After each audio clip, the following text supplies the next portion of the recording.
第25章，钱由我出。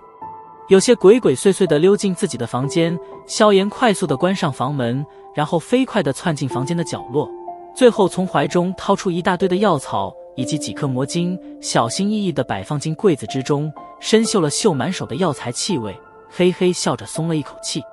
为了能够潜心修炼，此次萧炎足足购买了8个月的药材量，看这模样，他今年剩下的日子是打算在苦修中度过了。亲昵地拍了拍柜子，萧炎嘴角一咧，慵懒地行到床榻边，一头软了下去。大半天的奔波，可着实让他有些疲惫了。爷儿，在吗？有些迷糊间，敲门声忽然传了进来。